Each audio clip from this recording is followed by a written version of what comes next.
All right, everybody. Looks like we're going to be starting our live stream here, so hopefully everything's working as planned. I realize this is an unusual live stream because usually, number one, I don't usually do these on Thursdays, and I usually only do one a week, and this is a strange week because I'm actually doing more than one.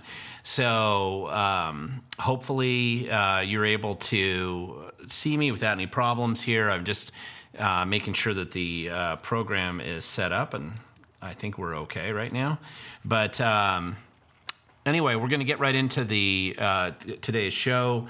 There's a couple of things I just wanted to mention to anybody who's watching right now. We've discussed this a couple times over the past few weeks, and it's been my fault that I haven't gotten back to some of you on some of the details, and that has to do with the doge training that we're going to be doing here in Washington. So I have confirmed the first official Doge Washington training event next Thursday, so a week from today, April 10th, at the Remnant Church in Tumwater. And the sign-up pretty much begins around 5:30. Basically it's a 6 to 8 2-hour pretty intensive training program that we're doing. Some Q&A, of course. Probably be able to stay around a little bit afterwards and go over some of the details as well. But that's just to repeat again, and I'm going to put up a video that details the locations and the dates here. But that'll be April 10th at the Remnant Church in Tumwater. Many of you who live in Thurston County will probably already know where that is. And so again, sign up starts around 5:10, 5:15, give or take, and then the program itself will be from 6 to 8.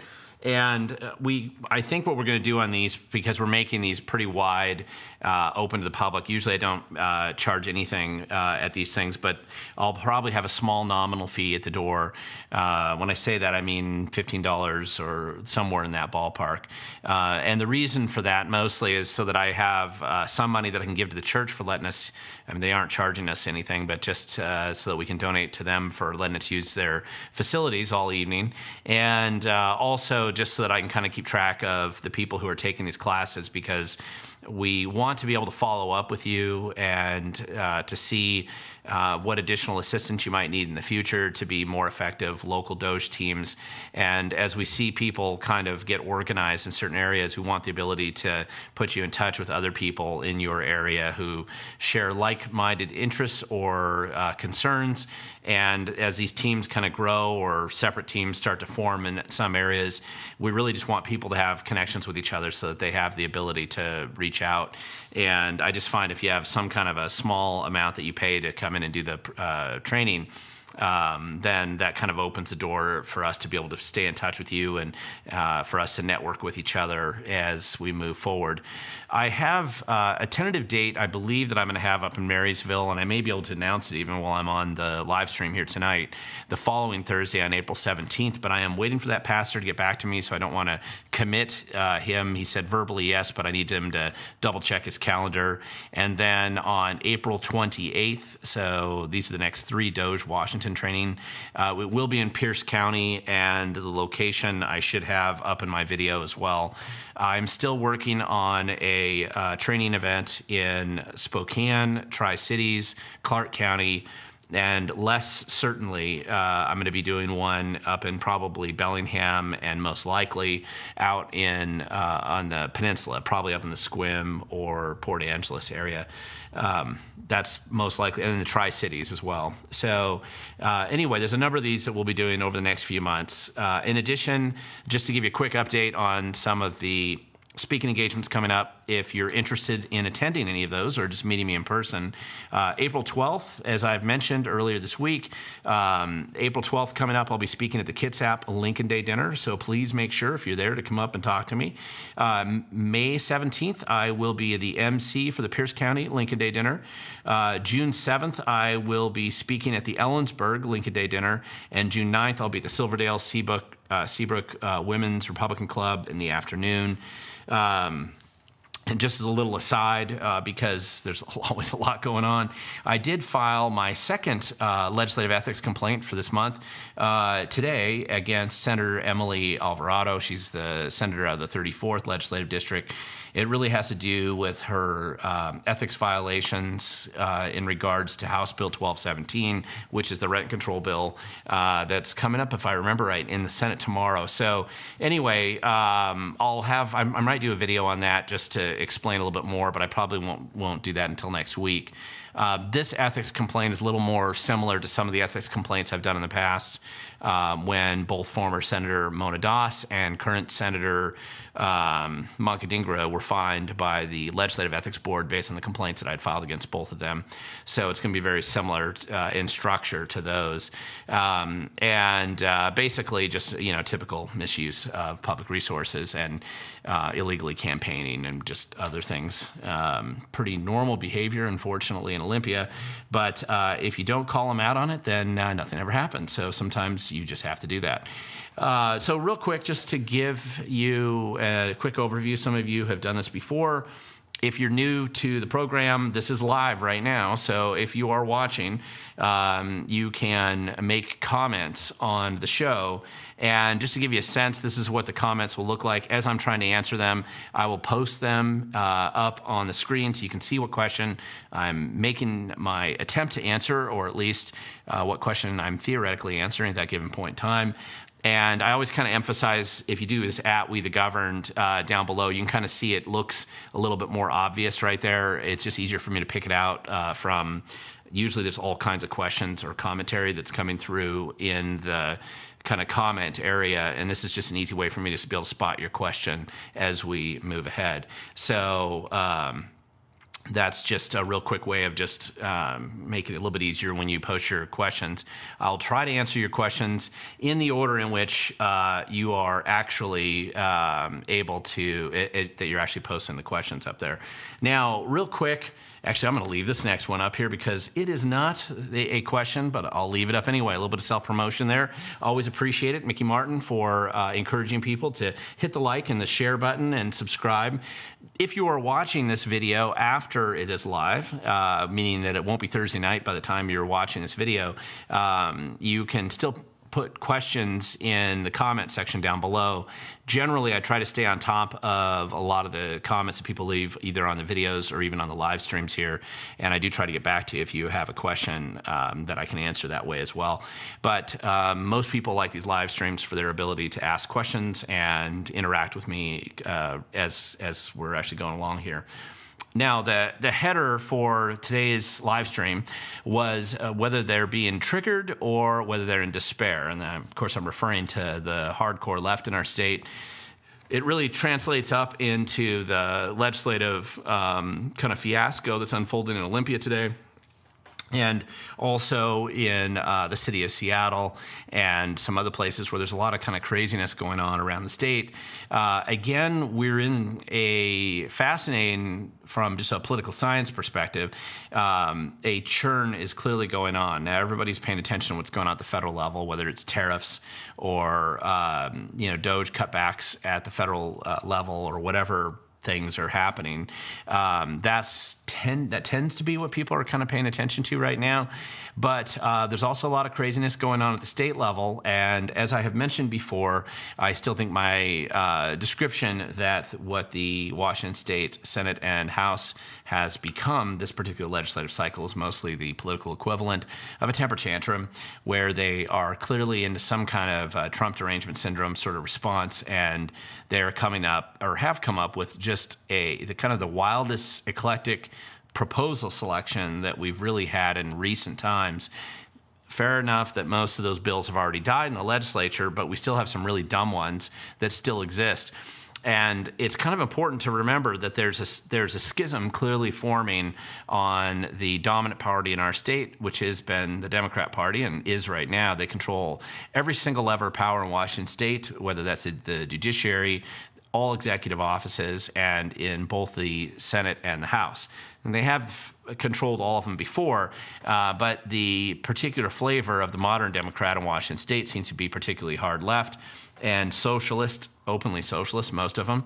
And they're clearly pushing just a bunch of irrational policies. What is more interesting than that, though, is the massive division that's clearly showed up in the Olympia legislature, just this whole legislative session.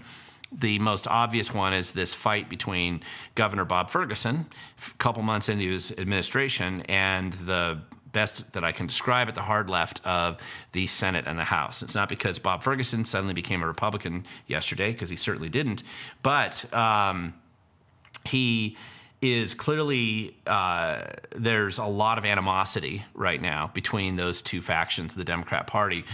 And Ferguson's being represented on one side just because his staff was banned from having any access. His policy staff was banned from having any access to either Democrat caucuses in the House and Senate, which is that's unusual. In the last 30 years, I'm not aware of this ever happening before. Maybe it happened back in the 80s, the 70s or something, but it has not happened like this in a long time. And then on top of that, the departure of all of his senior staff, Michael Webb being the most obvious one from the policy side. Now, clearly there was a cloud of accusations over Michael Webb's head where Yasmin Trudeau, the legislator from Tacoma, Democrat legislator from Tacoma, who is an employee and was hired originally by Bob Ferguson to work in his office, her open and public accusations in the newspaper against Michael Webb, saying that he was a sexual harasser and and maybe worse. There had been rumors about this stuff before, but to openly come out and attack Bob Ferguson, despite right in the middle of all this, and the departure of that guy and two other people from that department in a way to kind of vacate some of the governor's senior staff just a couple months into his first administration as governor is kind of a big deal. I don't think people appreciate why that's so significant. But of course, that's just the beginning. Then what we saw just this week is the stupidest, most insane tax and budget policy proposal that has ever been produced in Washington state history, which is really saying something. It had to have been produced in a vacuum of either shocking ignorance or monoculture thought that is so detached from reality that normally you'd think it was an April Fool's joke, but it isn't. That actually is what both House and Senate proposed. An absurd increase in the state budget combined with a crazy amount of tax proposals. What was interesting, really, is that Ferguson openly came out and said that he was not going to support and that he wouldn't sign the budget with some of those taxes on it. Even more surprising, and that isn't surprising, I'll explain why. Let me explain what was fairly surprising, was that on top of that, you had all of these businesses in Washington that have been giving millions and millions of dollars to the Democrats under the mistaken illusion that that they would actually listen to your policies, or you'd have some kind of influence over them. And surprisingly, though, Microsoft and Costco, and I mean, these are the wokester companies, Amazon, Alaska Airlines, all of 60 major companies in Washington state representing a large percentage of the privately employed people in our state who have jobs here, came out in really strong and aggressive opposition to the tax proposals that the Democrats had in their first draft of this budget. And that actually does matter right now. I think that those people, those organizations probably have some influence over the governor. I do think the governor, Ferguson, is probably more influenced by people like Nick Hanauer and some other billionaires who, as much as they are as harmful as it's possible to be in this state, they still at some point in time are attached to some level of reality, at least in their own world. And when their bad and dumb policy ideas start to manifest themselves in multi-billion-dollar tax increases when we don't have the money to cover any of these dreamland costs that they're trying to propose in their budget, what's happening is there's a big schism there and a big fight, and we're looking at like an open conflict between those two groups that are supposed to be in the same party. And they are. It's just that they aren't agreeing with each other. On top of that, you also had a new state record of people signing in opposition to the ridiculous property tax increases that were also proposed in this budget. And it really wasn't so much a property tax specific increase. It was about eliminating any restraint for local government to be able to increase these property taxes. And you had a new state record. This is an easy state record at this point in time, over 40,000, it looked like 43,000 people signed in, mostly in opposition to these dumb tax increases. And you really saw quite a contrast. I thought the Brandy Cruz did a good job in her recent video where she showed exactly who was testifying in favor of this property tax increase proposal. And it was all the grifters and the people who personally spend those tax dollars, or they personally get the money to themselves or their organizations with those tax dollars, and then versus regular people. Now, that is a big deal to have that many people sign in opposition. It used to be just amazing if you got, even 100 people to sign in opposition. And then a lot of the anti-gun bills came up and you started to see thousands of people sign in opposition. And now we're reaching this tens of thousands of people signing in opposition. That's significant. It's quite a big deal. And even the Democrats are going to have to eventually pay attention to reality here and recognize that maybe math is real, and at some point in time, they're going to have to look at the budget. And that's why I think you're seeing kind of a little civil war developing here right now. It's kind of a big deal. So I don't want to spend, we'll spend time whatever you want. We'll talk about whatever you want. But let's start jumping into some of the questions. They are starting to pile up here, and I need to jump on those so that I can actually get a couple of them up here on the board. Here's a question, and PH Joy, I do see that a couple of your questions here have been retracted. I'm not taking those questions down, so I'm not sure what those questions were. But in this case, you're saying, when did you say you're going to be touring Bellingham? I haven't actually been able to nail down the location, the date. I'm anticipating kind of being up there in about May. That's what I think right now, but I haven't nailed down the day. Most likely it'll be during a weekday for an evening presentation.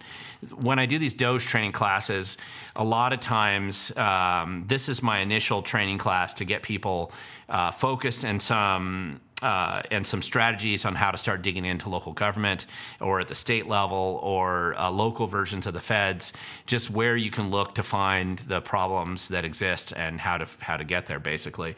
It doesn't mean these will be the only training classes we'll do. When I have people that are organized in good teams, I'll also follow up and come out and meet with you personally and go over things in a little bit more detailed way in the future. But this is kind of a broader approach to bring a larger group of people in and figure out what different people's skill sets are and kind of line them up in teams that make sense to focus on the issues that matter to you. So I don't have the Bellingham date yet, but when I do, I'll put it in the body of the text of the video that I should be launching tomorrow that'll provide the contact information and locations for at least the next 2 to 3 Doge Washington training classes coming up starting next week, and then just pretty much rolling forward there constantly.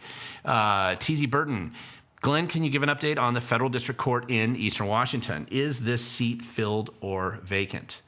Ooh, that's a good question. I don't know, TZ. Right now, I actually don't. And when there's more than one seat, so but I'll have to look and see. I don't know if that judicial seat is vacant or not. I do know that they haven't at least officially announced. I didn't look over the last few hours, but they haven't officially announced who the permanent appointees are to the U.S. attorney's offices in both the Seattle and the Spokane area. I would anticipate, just knowing our senators, that they are probably in some kind of a pitch battle fight right now with the Trump administration, trying to blue slip or hold back their blue slips, more accurately, for the proposed candidate slate that the Trump administration and Pam Bondi probably already put forward. I'm familiar with some of the attorneys that are probably on that slate, and there's this, it's not really a law, it's like a prerogative of the federal Senate, where they're allowed to withhold a blue slip or actually put a blue slip out that says they reject those candidates and prevent the Trump administration from appointing maybe some of the more aggressive candidates that they want to propose. And so my guess is there's a bit of a tug of war in the Senate about that issue right now. That might be why those 2 seats are still vacant. I do expect it, though, to move forward from there. Going back to the title, because I just saw somebody else's comment here too, it really depends. I don't know if you have friends or acquaintances or just people you work with who would identify politically different than you do. I always think it's actually kind of healthy to keep your pulse on just keep your finger on the pulse, get a sense of what people are saying or believing who don't see the world the same way you do. And frankly, that's just a smart thing to do in general, because it makes you a little bit more attached to reality and understanding where the other side is coming from. And it does matter. You have to kind of understand what they believe or what their worldview is, so that you could do a better job perhaps communicating to them. It's not going to be the people who are out smashing Teslas and burning them down. Those people are kind of, they've put themselves beyond reach or rational conversation in most cases.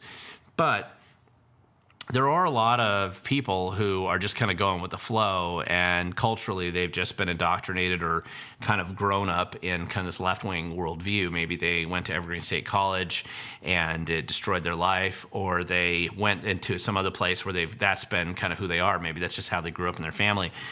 And there's a lot of people in those situations now. Maybe they had their Tesla and they were so excited about it and it just got keyed in Issaquah, right? Whatever the reason is.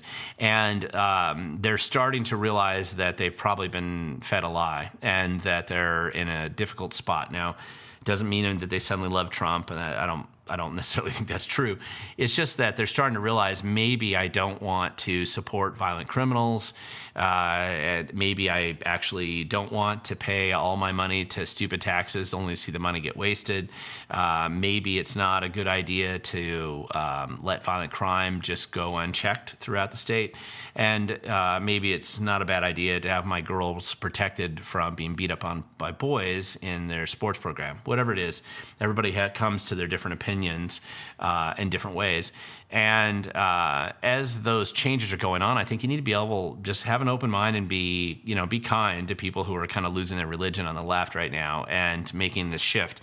Obviously, it's not going to be the people making headlines who look like they're the triggered crazy person, but it could be some of those people who look like they're in despair. And it's particularly challenging if you've built your whole worldview around socialism as kind of your religious perspective of the world, or big government kind of as your big nanny state sort of perspective. And when you find out that everything's failing or wrong, or what you've been told has been a lie, whatever it is, right? People tend to be making this transition. In my experience, it takes 18 months sometimes for people to make that completely. But once they start to go down that road, it's very hard to unsee what you're starting to see all around you. And so it's helpful to understand what they believe and why they believe it, and be able to speak to them and reach out to them and bring them over to the other side. So, I'm seeing crazy stuff.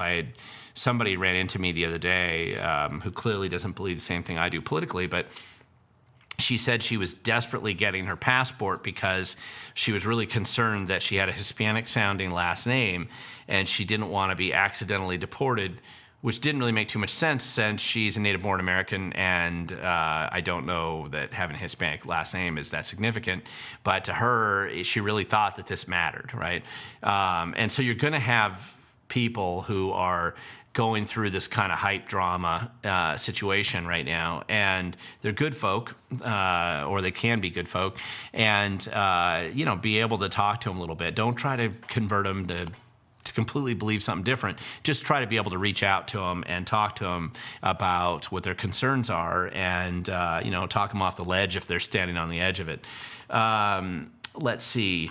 Got a question here from Daniel Morrison. Is there really another gas tax coming? Well, there was a 6-cent per gallon gas tax that is currently proposed in the transportation budget.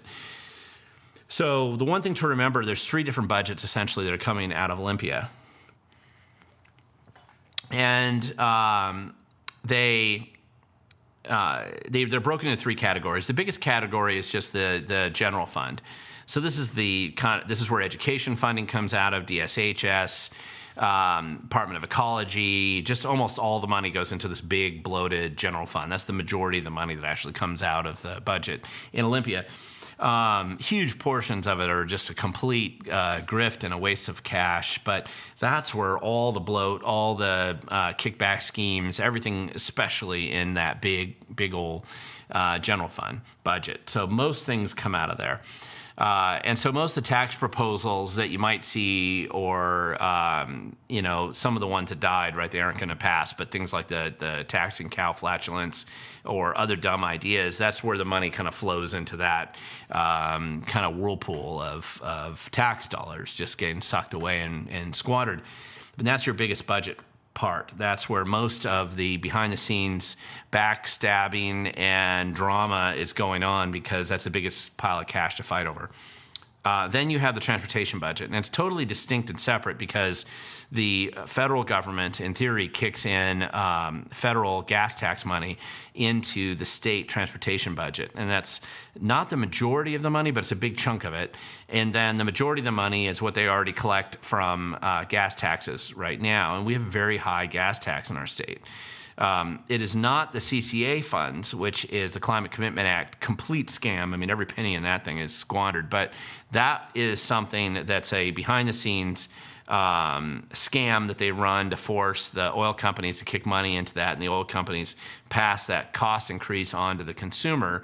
That probably impacts your every gallon of fuel you have in Washington State by about 40 cents or so. Sometimes it's as little as 25 cents. It depends on the carbon market. It's a complete scam. But that money actually goes into a kind of a more of a grifting fund in the general fund.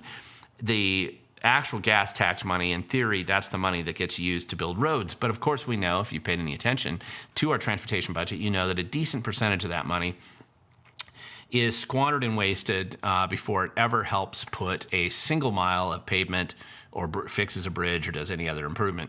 We waste a massive amount of our transportation budget on really stupid things that shouldn't be built with those dollars. Things like bike lanes, mitigation, absurdly high overhead costs, soft costs that have nothing to do with putting any kind of concrete or bridge up, no pavement down or bridge fixed or anything, just money that gets squandered into all kinds of stupidity.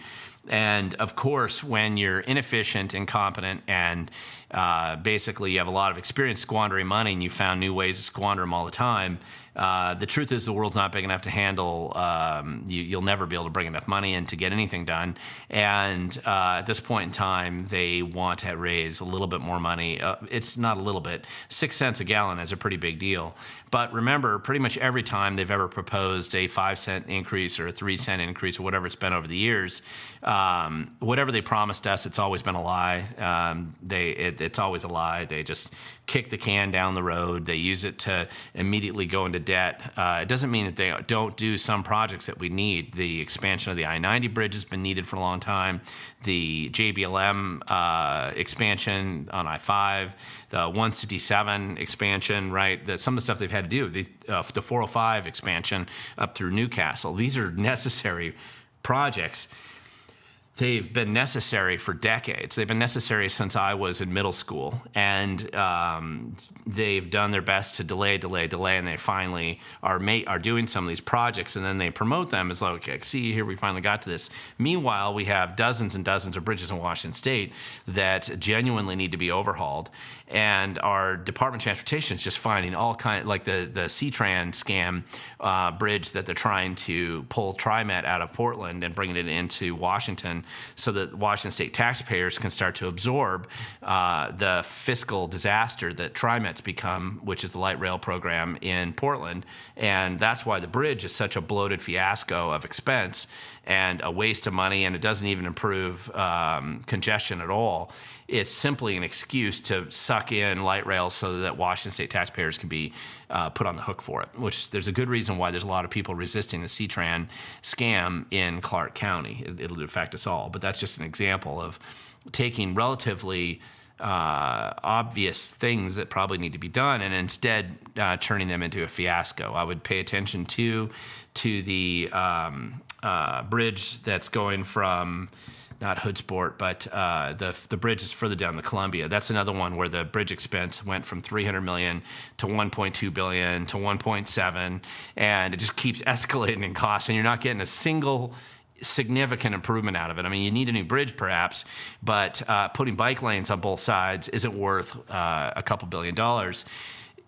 I could buy it a little bit more if you would expand it and maybe double the capacity on the bridge and bike lanes. But instead, I mean, nobody ever accuses these guys of being honest, competent, or capable when it comes to actually delivering on what they promised. But nevertheless, that's the second part of the budget. Third part of the budget is the capital projects, which is the smallest part of the budget. And generally, it just applies to building construction or facilities build-outs that may or may not be necessary, but that's where the money comes from. And the reason why they treat that separately is they can bond and borrow against those projects. So anyway, let's see. PH Joy, I have a lot of friends and family who feel opposed to me like never before, but we're not actually on opposite sides. Well, I don't know what opposite sides would be then, but if they're opposed to you, that means they probably aren't on the same side you are, at least on those issues. But I don't quite know what you're saying there. TZ Burton, I saw the state Senate Democrats pass a 6-cent gas tax increase.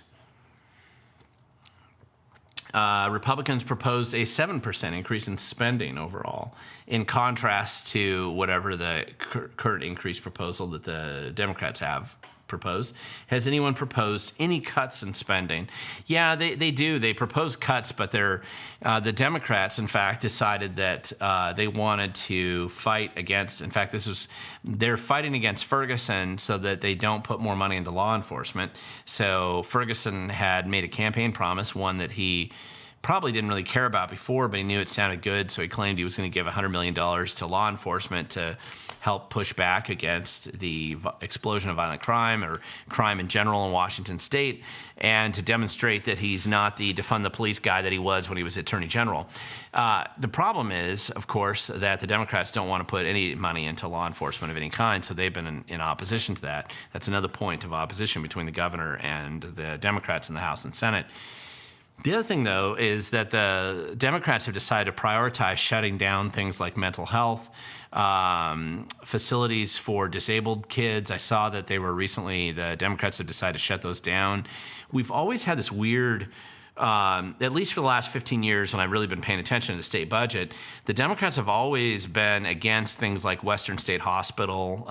They've purposely done things to reduce our ability to hold criminals, like whether it's Green Hill or DOC, Department of Corrections facilities, and they don't like any of these. They don't like supporting educational options like trade schools or anything like that. A few of them will give lip service to it, but they don't want to put it in their budget. And in fact, they oftentimes will find ways of cutting those funds out. So this is where it tends to become more political what they're cutting. The Republicans have actually proposed a number of bills to cut different budgets or different elements of different budgets, but they didn't get any hearings. And so we're left with a situation right now where there are there's a budget that's not sustainable. In the last 10 years, Washington State's doubled its budget, and you're essentially getting a lower quality government for twice the price, doing less than they did even 10 years ago. So, even an Evergreen State college student could probably figure out that math doesn't work. But unfortunately, we have too many people who graduate from that school that are actually in government today, so maybe I'm wrong on that.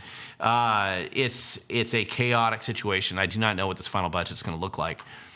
I think one of the issues that we see from the governor's office right now, it isn't like Bob Ferguson suddenly discovered math yesterday that he never believed in before. The problem that Bob Ferguson faces is that he has higher political aspirations, and you're kind of seeing that generally with his approach. It's not that he thinks he can actually go run for president and prevail. I don't think he believes that right now, but he does believe, according to rumors on his staff, that he is a legitimate vice president candidate for whichever Democrat happens to come out of the gate and the scrum in 2028. So Ferguson sees himself as the guy who could be proposed as a vice president candidate, and that's kind of his path to the presidency. I don't know how realistic that is, but delusions of grandeur do exist with most senior level politicians that have reached the rarefied air of being in the governor's office. Even Inslee believed that he had some kind of presidential path to the presidency, and he couldn't get even 1% of the nation to think, 1% of Democrats to think that was a good idea. So Ferguson seems like he'd even be lower than that. He may be aware of it, so that's why he's thinking that this backdoor vice presidency option exists. But regardless, if he has expectations to go somewhere down the road as a politician or in some political capacity, the craziness from the Democrat Party side in the Senate and the House is creating an environment where Ferguson feels like he's stuck basically holding the bag for the loony bin and for a bunch of people that don't really have the same kind of executive level consequences that he does to deal with the steaming pile of garbage they're handing him out of Olympia, which is why, even though he doesn't really want to, he may be forced to step in and veto some dumb ideas that are coming out of the legislature. I'm not even sure the Democrats in the House or Senate would really care. It would give them kind of the best of both worlds. They could attack Ferguson, who they're already planning to undermine in primary in 4 years anyway. Remember, this is the more left aggressive wing of the party. They're already planning to primary Ferguson. That's going to happen. So they don't mind making Ferguson look like the bad guy to their base by proposing basically giving the Christmas tree ornaments on legislation that they pass out of Olympia, even knowing that Ferguson's going to veto them, and then they can just point to him and blame him for why it didn't happen. But meanwhile, the Soros kind of organized wing of the party, whatever's left of that USAID money or whatever's being funneled into these political campaigns, they can justify getting the money because they can say, hey, see, we did our best, but this jerk Bob Ferguson killed it for us. He's just like Donald Trump or something. I don't know. They'll have some kind of an argument like that. You should read the stuff they put out to their own donor base. It's awesome. Only in a delusional sort of propaganda way. It's pretty funny. So at the same time, we're also dealing, and I dealt with this a little bit, and I just had to put this up here while I'm talking here. But at the same time, this whole executive order that came out, I did the video yesterday, I think I launched this, about the Trump's executive order on election integrity and the impact it would have in Washington State. The one thing I thought more about, I don't know that I dealt with this issue adequately in the video when I was discussing the topic. It has to do with Secretary of State Hobbs coming out in opposition to the executive order from Trump. Now listen, he's a Democrat, and believe me, he could not stray off that reservation even if he wanted to. If he wants to survive any time, he's going to have to come out and in opposition to Trump. So that by itself didn't surprise me. The way he worded that statement, though, clearly shows that, I genuinely don't believe, and Hobbs and I would disagree on a number of things, but I don't believe he's a total criminal or a crook. I think he's a reasonably honest guy. I've definitely talked to a number of other people in his National Guard unit and people that have been deployed with him before. And remember, Senator Hobbs, or Secretary of State Hobbs, was Senator Hobbs, and Inslee and the Democrat Party, the left wing, didn't like him. The reason why he got appointed to the Secretary of State office in the first place was not because the Democrats thought he would be great as Secretary of State. They needed to kick him out of the Senate because Hobbs was stopping the Democrats from passing a lot of dumb ideas. He would raise legitimate questions, and it looked like he actually understood what math really was. He actually believed in math, which made him fairly unique in the Democrat caucus in the Senate. And so because of that, he was an obstacle. So Inslee put him in the Secretary of State's office when Kim Wyman decided that joining the Biden administration was a super smart thing for her to do for her political career. So we get Secretary of State Hobbs, and the Democrats get another crazy in the Senate, and they remove an obstacle, and they're planning to primary Hobbs in 4 years. There's no doubt about that. They plan on taking him out. I'm almost wondering that with his statement that is so demonstrably false that he put out in response last week to the Trump administration executive order, they're almost trying to set Hobbs up for to be the fall guy and to blame him for basically coming out of line. Now, they'll be able to hold on to the fiction that it's not a lie for a little while. But once these databases come out, it'll be obvious that Washington State has been registering non-U.S. citizens to vote for a long time. What we don't know is the number, and we don't know how many of them have voted. But they've been doing this as a policy for a long time. They've been doing it through the Department of Licensing more recently as they've expanded the number of state agencies that can register people to vote. They've been doing it through those venues as well. But the Department of Licensing is the biggest violator, which is why I've done videos about this in the past.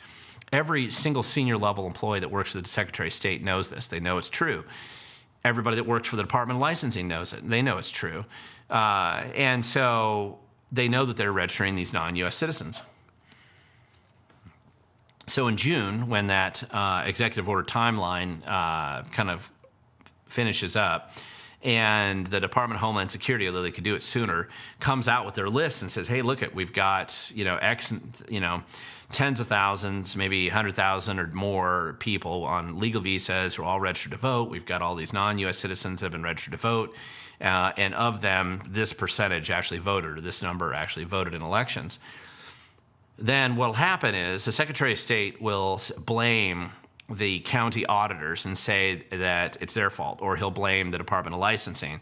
The county auditors are all going to point to the Secretary of State and say, see, you've been in charge of all of the voting rolls in our state since we came up with same-day voter registration. That was one of the big dramas around same-day voter registration, which, to Kim Wyman's credit at the time, she strongly opposed and testified in opposition to this in the legislature, but she did not prevail in that, and it was forced upon her, and that's how they created the database that you currently have, and it has to be managed centrally because you want to make sure somebody can't go and register same day in 10 counties going down the I-5 corridor and vote all on the same day, right? That was the theoretical concern that they had they were trying to avoid.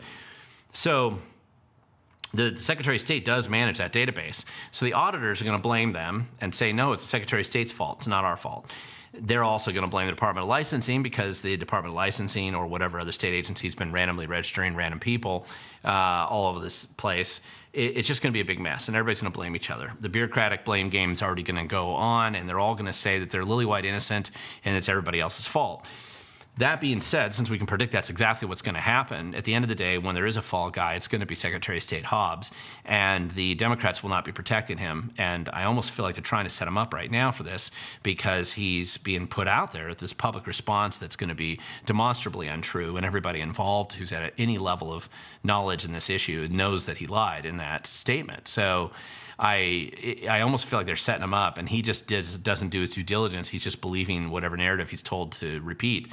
And that's where we're at right now. So it's kind of crazy, but we'll just have to see where that goes. Carol Lindquist, you're asking a question that's going to lead to something else here. Inevitably, a conflict coming on in our state, just like it is in Maine. If Washington schools decide not to implement the gender-inclusive school RCWs, will the state be able to hold back funding to those schools? And so this is an interesting... So essentially what you have, it has to do with, there's really two issues here. You kind of have this DEI world that's sitting out there too, this diversity, inclusion, equity kind of thing. So the DIE world, depending on how you see it. So this race-obsessed, category sort of focused approach that the left loves so much in their intersectionality battle. Then you also have this strange movement mostly with the real controversies, mostly taking trans boys that want to pretend to be girls, or at least claim they're girls, so they can go play in girl sports and then beat up on girls, and they may have been a loser when they were in their boy sport, competing in whatever activity they were in, swimming, running, whatever. Nobody noticed them, but now they jump over and suddenly they're superstars and pretend to be girls. And both of those issues are in violation of federal law right now, very clearly. And the Department of Education is kind of the pass-through entity that's used along with actually Department of Ag because of the school and free and reduced lunch programs that they have here. everywhere. The federal funds, on average, most school districts get about 9% of their money from the feds. It could be 8%, could be as high as maybe 10% in a school district, and that's a sizable amount of money, but most of the money that the feds have that come into the school districts goes into the school lunch program through the USDA or administered by the USDA, or it goes into special ed programs generally. I know there's some diversion of federal funds in some other very specific narrow categories, but the dominant amount of money tends to come into those two programs. And it's not clear to me. I mean, the feds could maybe come in and say, listen, we're not going to send this money, and we'll pick the school districts that we don't send it to, because the federal government does work directly with school districts on this money. And I just know, because if you've listened to my video channel before, when I was on the school board in Rochester, we had a big fight one time with the feds over how much money we were. I mean, this is the stupidity, and an absolute example of just unbelievable stupidity that exists in bureaucracy. But the biggest fight that I have with the feds when I was on the school board a number of years ago was over our school lunch program. And the problem that we had was that our school district was charging too little money. We were not charging our community members high enough cost, according to the feds, for our lunches. And you're supposed to source lunch supplies and material locally, supposedly local farms and all that. And so we had done a pretty good job, as far as I could tell, in the school district, and we had a relatively low-cost lunch program. If I remember right, it was under $2, maybe a little less, like $1.50. So not super expensive, and it was nothing fancy, but the feds came in and told us that we were charging too little. And we said, we don't think we're charging too little. We're making money on the amount that we're charging our community. Why would we charge our community a lot more money? The lunch program isn't supposed to be a profit-taking enterprise. It's just supposed to break even. We're just supposed to cover our costs so that we can reduce the burden on our community and how much we charge for lunches. The Fed said, no, you're making us look like idiots because we're reimbursing the school district at $3.40 a lunch, or some number. I don't remember what the exact number was now. You guys are charging $1.50. You're making us look like idiots. So you need to show that you're moving this low cost, the amount you're charging the community, and you need to move it up to here.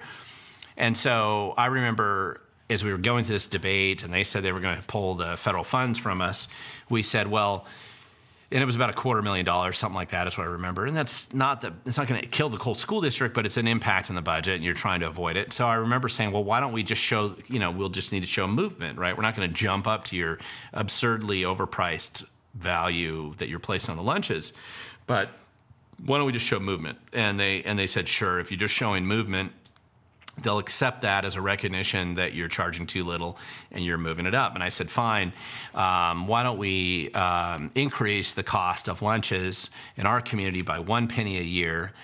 In 300 years, we'll catch up to the federal target, and we'll be fine. And the feds came back and they said, that's not adequate. That 1 cent movement isn't enough. You need to show us that you're moving at least a nickel a year. And so that was our compromise position, that we would screw over our residents in Rochester by increasing the school lunches 5 cents more than we needed to every year. And then in 5 decades, we'll be caught up to the federal target amount. This was like a year that we spent arguing over this. Anyway, that's how your tax dollars are spent and squandered every day. Stupid stuff like that, that's how they like to waste it. That's education dollars left for you. That was something I dealt with. And so the bigger question that Carol asks is, can the state pull funding from the school districts? And the answer to that, it's never been done before, although Chris Reichel has threatened to destroy school districts more than any other superintendent in the history of Washington State. And it's interesting because he did the same thing under the COVID mask drama, where school districts decided they didn't want remote learning or to force their kids to wear masks. And Chris Reichel also threatened a ton of school districts back then. And he was abusive and nasty, and he was threatening personal litigation against individual board members and doing a bunch of things that were egregiously illegal in every way of looking at it, especially when you look at the Constitution. Paramount duty to the state for education, supposedly, especially with the McCleary decision behind us. What the heck's this guy doing, threatening these school districts? And no one had ever seen a superintendent ever do that before, but because he got comfortable making threats and being a bully during COVID, he seems to have just carried it into this weird gender dysphoria sort of attack on women's sports right now. And so it's almost like he's become this clown to convince everybody that Chris Reichdel's indeed right. Nobody should ever be elected to this office, not him anyway. But these threats, I just don't think he can do it. I'm not even clear there's a good mechanism or a practical legal defense to doing that. So I just don't see how that's going to be something that actually happens. Anyway, I don't think he's got that. If I was on the school board today, I would totally confront and defy Reichdel and make him actually pull that funding, because I don't think he could actually do that. Let's see. There's a question here. Actually, PH Joy mentioned something. Sorry, I'm going to try to catch up to this. Gosh, there's a bunch of questions, guys. I'm sorry. I'm going to start jumping in here. Let's see. There's been a story or two about collateral damage with the deportations. It breaks my heart, but the principle remains. That's true, but I'm also going to tell you some of those stories are just flat out lies.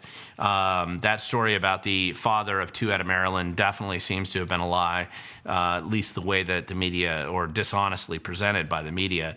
And so you're going to have, this is predictable. And anybody who pays attention to what's going on, they're always going to try to find somebody out there that's been harmed by this, or where the government made a mistake. Now, those of us who are aware of the incompetence and stupidity of government are never going to be surprised by government making a mistake. It's just funny to me that the left will pull out those government making a mistake stories in this scenario, and then they ignore them in all the other scenarios that we oftentimes present to them when we show them how abusive they are in their planning departments, or the Department of Ecology, or L&I, or anything else. So anyway, that's interesting. John Anthony, how much are the property taxes going to go up to? I'm assuming that's what you mean. It's not that there's a specific amount. What they're trying to do, keep in mind, they could increase your property taxes more than they have already if they ask you and have a vote of the people and put on the ballot. What they're really trying to do is avoid that. Your local government is terrified of asking you permission before they raise your taxes. So historically, and this was to the benefit of all of us, thanks to Tim Eyman, when Tim Eyman passed the initiative, I don't remember the number anymore, that restricted property tax increases to no more than 1% a year without a vote of the people, that was considered a substantial restraint on the ability of local government to bloat and its way apart. And every local government, especially blue local governments that are more Democrat leaning, have always complained about it because it constrains their ability to squander your money and to bloat their grants to their friends and give everybody massive pay raises to the volume that they want to. But that didn't prevent them from still finding ways of raising your taxes. They could still raise it 1% a year. But they could also, I think they manipulated the property tax calculation system quite a bit by overinflating the value of property and using that as kind of a tool to give them a bigger pie to pull money out of. I mean, essentially, that's what they're doing. There's other games that are being played there, too. Inevitably, what's going to happen here, especially judging from the employee kickback response in the legislature, I'm anticipating that they're probably going to shift into some kind of an effort to recalculate the property tax formula that they're using now. I do think that the Democrats have gone quite a bit too far down the road on this. Not that I've ever supported what they've been doing anyway, but they've gone far enough down the road where they've woken a lot more people up to the abuse of their power in the system, and I think that's where we're at. Let me jump into this next one. Berserker, I'm assuming that's how you pronounce it.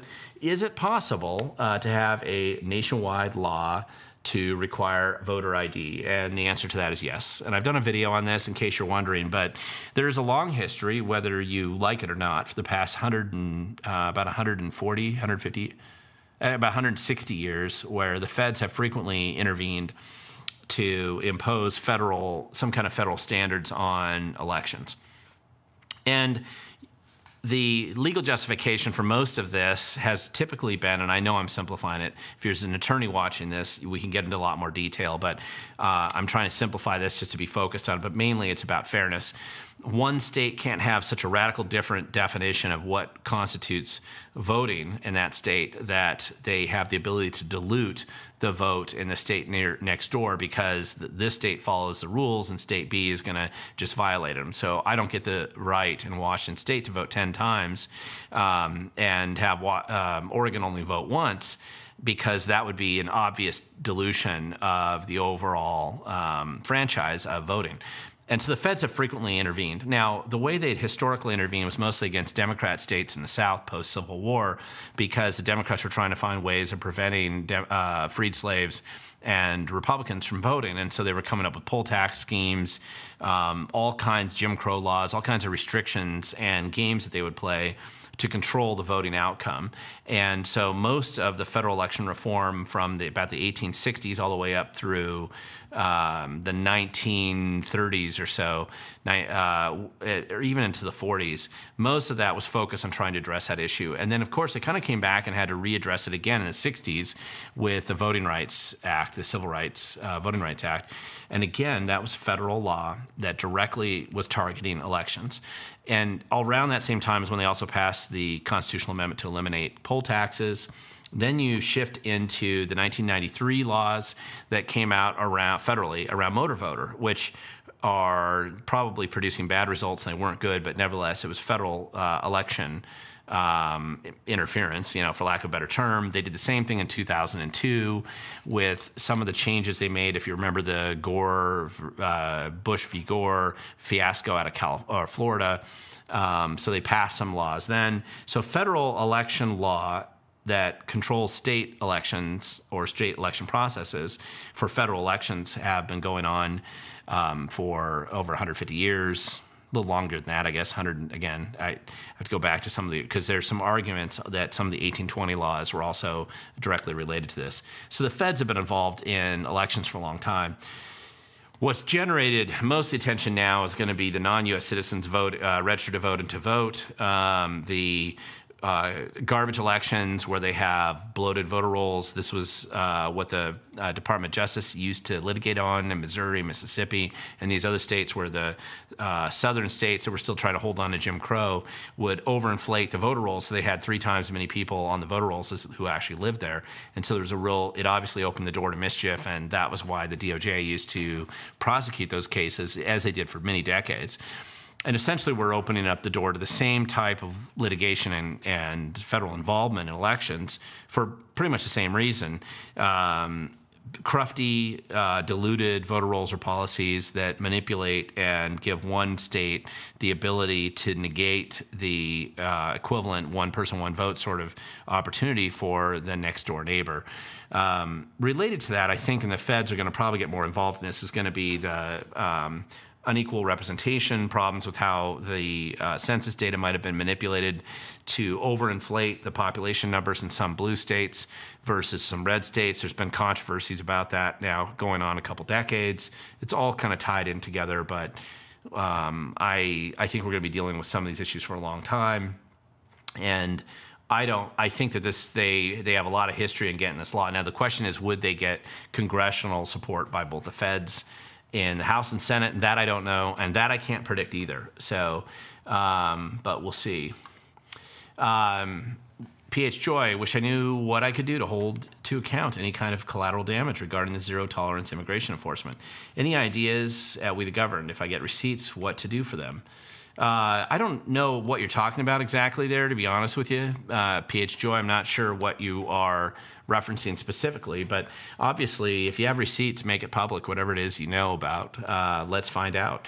It made the news recently up in Bellingham. The Mount Baker Roofing Company had 37 people that were arrested there who were not U.S. citizens using fake ID and false documentation to be employed by that company, and obviously displaced people who would potentially want to be roofers. If you have ever worked in construction before.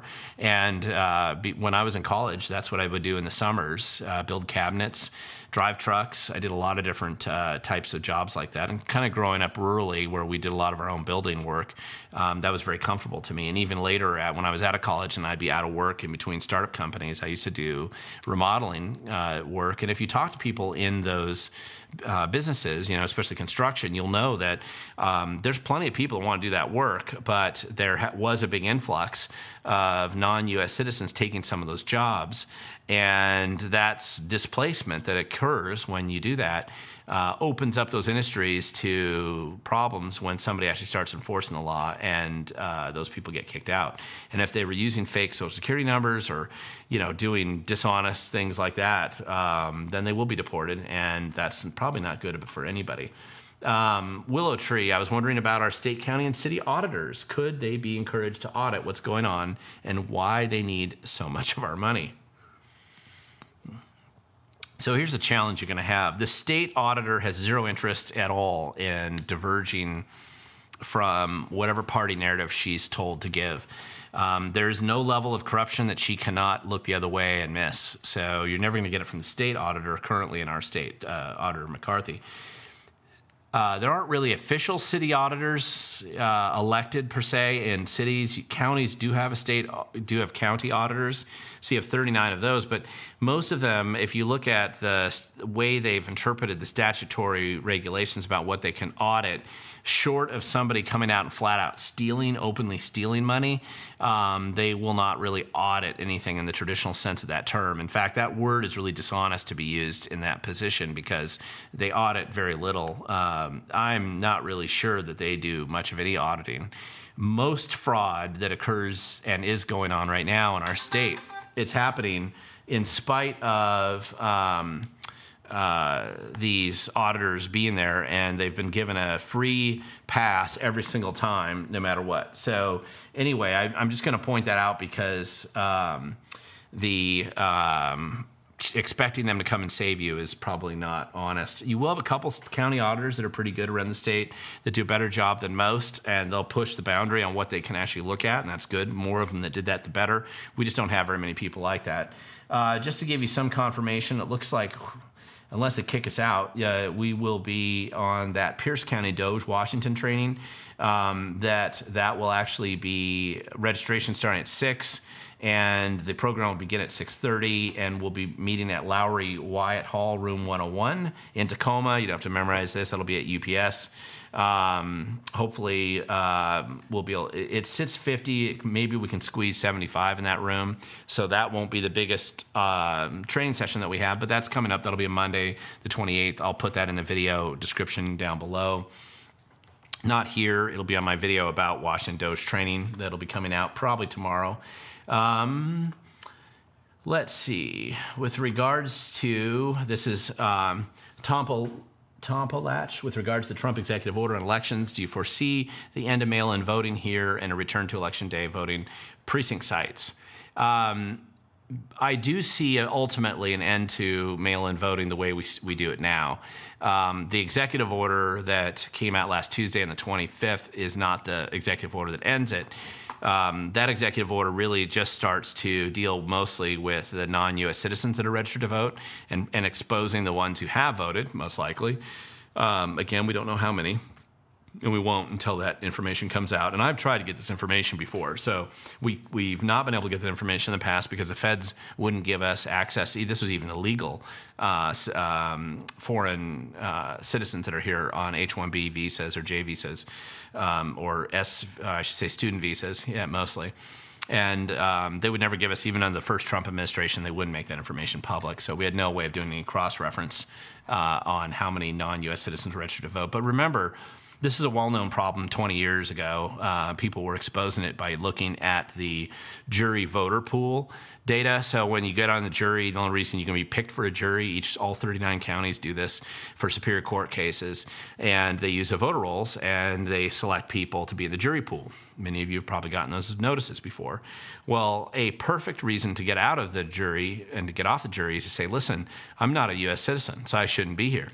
So what we used to do is we would get those rejection letters from people that were registered to vote in Washington, and they said, I'm not a U.S. citizen, that's why I can't be on the jury pool.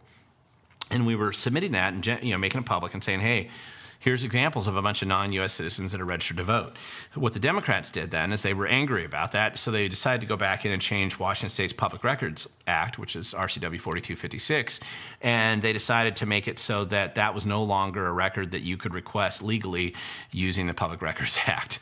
So when it comes to concealing deception and dishonesty, the Democrats are really good at that, and the bureaucracy has generally been pretty good at that.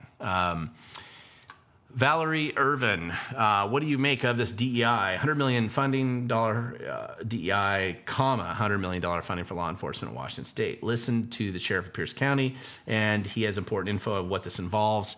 Yeah, I mean, Swank, right? Sheriff Swank, I think, out of Pierce County has made national news saying that he's not going to hire non-U.S. citizens to be police officers. And essentially, that $100 million funding for law enforcement, assuming it comes about, is opening the door to be able to, it doesn't require you to, but it allows you to hire non-U.S. citizens to be law enforcement officers, which is ridiculous and a stupid policy, and there's nothing good that'll come out of that. So that is not a good thing. Brian Smith, thanks, because you're kind of piling onto this SB 5068, allowing non-residents in law enforcement. Actually, it's not allowing non-citizens, so non-citizens in law enforcement. Why no opposition by the Senate Republicans? I don't know that they haven't had any opposition. I've heard opposition to it, so I don't know, that they aren't in opposition. But anyway, we will see. And Brian, just as a nice touch here, remember April 19th is the 250th year anniversary of the first shots fired in Lexington and Concord. I don't remember you, but a long time no talk. How are you? Thank you for participating in our Ask Me Anything event here. Now you're asking a question. Did you know the countries are begging Trump to negotiate removing tariffs? Also filling in for the good old questionable Thunderstriker, yeah. I mean, countries are going to be basically trying to get out of the tariffs, obviously. Reciprocal tariffs, I suppose, is the direction it's going to go. I have no way of... Listen, nobody can predict where this is going to go for sure, but I'm sure that's the theory, is that you're going to hopefully move down the road where you're eliminating most tariffs, and that should be beneficial. And we'll see where it goes from there. Aaron Chan, should members of the Congress... You spelled it with an extra S, so you mean Congresses with newborns be allowed to proxy vote? That's a good question. I don't think proxy voting is a good idea generally. So I don't know. I mean, once you make an exception, then it becomes how big is that exception pool. Generally, I don't think proxy voting is a good plan, but we'll see. Joe Wicked White Evo 8. When is Trump going to cut funding? That depends. It looks like he's cutting funding in some places right now, but it all depends. So we will see. Let's see. Another question here. Act Blue. How can I see if they've used my name in their dirty money laundering at We the Governed? Well, depending on how long that database stays up, you can look at the FEC data. That's FEC. Just look up Federal Elections Commission and type in your state and, type in your name. That's all you have to do is type in your name. You might have to get a little bit more specific and then see who you've been reported donating to. You might be surprised. But if you haven't ever donated ever to anybody on the left, I would be surprised if your name's in there. If you ever donated, though, to a leftist cause or to a lefty-leaning politician or Democrat politician, then your name might be in there. But the FEC database is the best way to look at that, because Act Blue, obviously, as corrupt and dishonest as they are, they've still had to funnel a lot of information over to the FEC. That database just keeps changing, so we'll have to see. How can the Senate, I'm assuming, vote to terminate Trump's tariffs on Canada? Doesn't he have executive power to issue tariffs on any country? Yeah, but I'm going to tell you, the Senate... I think the House and the Senate have to agree that they can repeal the tariffs. I'm not sure that the Senate could do that entirely by themselves. I did see that proposal, but I don't know. with, I don't know if that's really happening. We'll see if it does, but obviously it's made the news lately. Aaron Chan, why are so many conservatives in the U.S. obsessed with wanting Trump or wanting Pierre to win? Well, Pierre is just the alternative prime minister in Canada who seems sane. So generally, if you feel that politician, even in another country, is more in line with your viewpoint, you're going to probably want them to be elected. No different than if you go to Europe and you talk to a bunch of left-leaning Europeans, they're always going to support whatever the most leftist politician would be in America, right? That's usually how it would be. So it's not a surprise that conservatives would want Pierre to be elected as the next prime minister in Canada. I don't know that he will be, but that's why that you would see that. Wix, regarding the state budget proposal negotiations, can you explain what the closed room conference process that the Democrats have triggered? Yeah, well, that's... this is where, especially if the Republicans are in the minority like they are, and they being the Republicans, don't have much of a say, in theory, on this budget. They still can influence it, but they don't have too much of a say. Right now, they're having this closed-door conference because the long knives have come out, and the Democrats can't get everything they want. It isn't Christmas, and they can't throw every ornament they have on the tree, so they're going to have to make cuts. They have no choice at some point here. So the posturing that's gone on till now, and then you see Ferguson's going to fight them on this too. And also now a lot of their big donors have come out and said that it's insane and what the heck happened to you. And, so all of this crazy, they're in the big fight behind the scenes. It's closed door because it's ugly and embarrassing. And the horse trading that's going on behind the scenes is not the kind of thing they're going to want the public to know about. And that's what's going on. PH Joy, I guess I'm just wondering how to support those who might be victims of the new SWIFT system at We the Government. Maybe I'm just hoping for answers for my Democrat family. Well, it depends. I mean, if somebody's being deported, I don't know, there's much you can do to help them. There is an appeal process that they can probably go through, but if they were here under questionable means, then they probably already left the country if they're smart, so that they still have that door open to them when they come back. The people who get deported right now are not going to have much of a chance of coming back in as a U.S. citizen or with the path to become a U.S. citizen.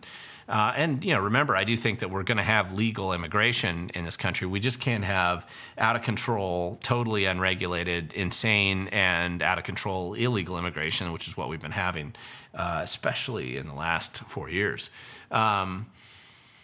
Let's see. Deep Step Star here. People like stars here. Can't we all sue the counties for disenfranchisement and dissolution of our vote due to non-citizens on the rolls? And the answer is yes, you can. The question is, how do you prove it? And the truth is, in June, you're going to be able to, because the feds are going to come out with that data. The problem is we don't have the underlying... You can do what we've done with Washington Voter Research Project and go door to door, and you can find this information out. You know that it's going on, but you can't quantify it large enough that you would be able to support especially knowing how biased and corrupt our court systems are. You don't have enough data yet to go out and support it. There's a very clear federal case for the dilution of the vote. In fact, if you look right now at the state Republican lawsuit out of the 18th legislative district, the dispute largely at this point, as it moves up through the legal process, is clearly focused on this issue, this exact issue that you point out here. So yes, there is a way to sue for that, and there's it's more of a civil rights litigation, but that's what's going on right now. Let's see. Not sure. Okay, sorry, these aren't questions. Brian Smith, Bill Kirk just did a video regarding 5068. He reported there was no opposition by our Republican Senate. Well, if he's reporting that, then he's right. Bill is pretty accurate and consistent there. So I have no idea why the Republican senators would not oppose that. So let's see.